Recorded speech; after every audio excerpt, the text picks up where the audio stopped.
Bismillahirrahmanirrahim.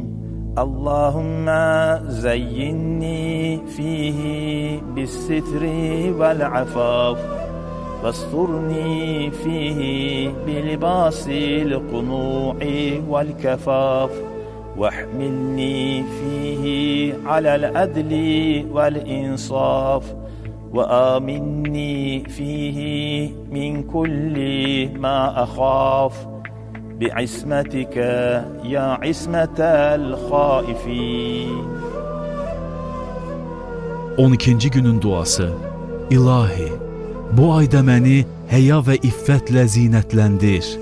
Mənə itayət və razılıq libasını geyindir. Bu ayda məni ədalət və insaf yolu ilə apar. Qorxduğum hər şeydən məni hifz et. Səni öz ismətinə ant verirəm. Ey ürəklərində Allah qorxusu olanların himayədarı.